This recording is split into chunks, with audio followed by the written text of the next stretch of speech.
శుభోదయం మిత్రులారా. ప్లాస్టిక్ ప్యాకెట్స్ని మనం ఎలా కట్ చేస్తూ ఉంటాము. Shampoo packet,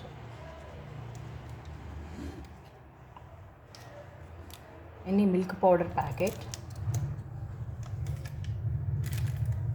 coffee powder packet,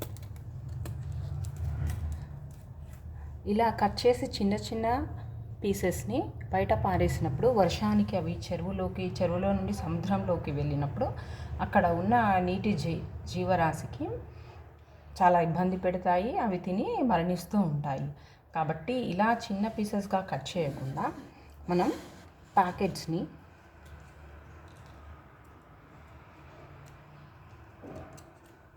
ఇలా సగం వరకు కట్ చేసి వదిలేసామంటే ఈ పీస్ దీంతోనే ఉండిపోయి రీసైకిల్ చేసేటప్పుడు ఈ పీస్తో సహా మొత్తం ఈ ప్లాస్టిక్ని రీసైకిల్ చేయబడుతుంది.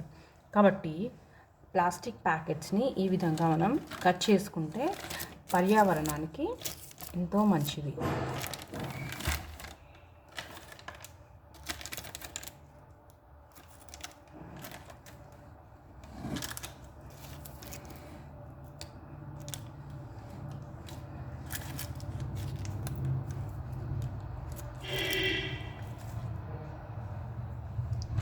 కట్ చేసుకున్న తర్వాత వీటిని ఇలా ఫోల్డ్ చేసి మనమందరం రబ్బర్ బ్యాండ్ వేస్తూ ఉంటాము.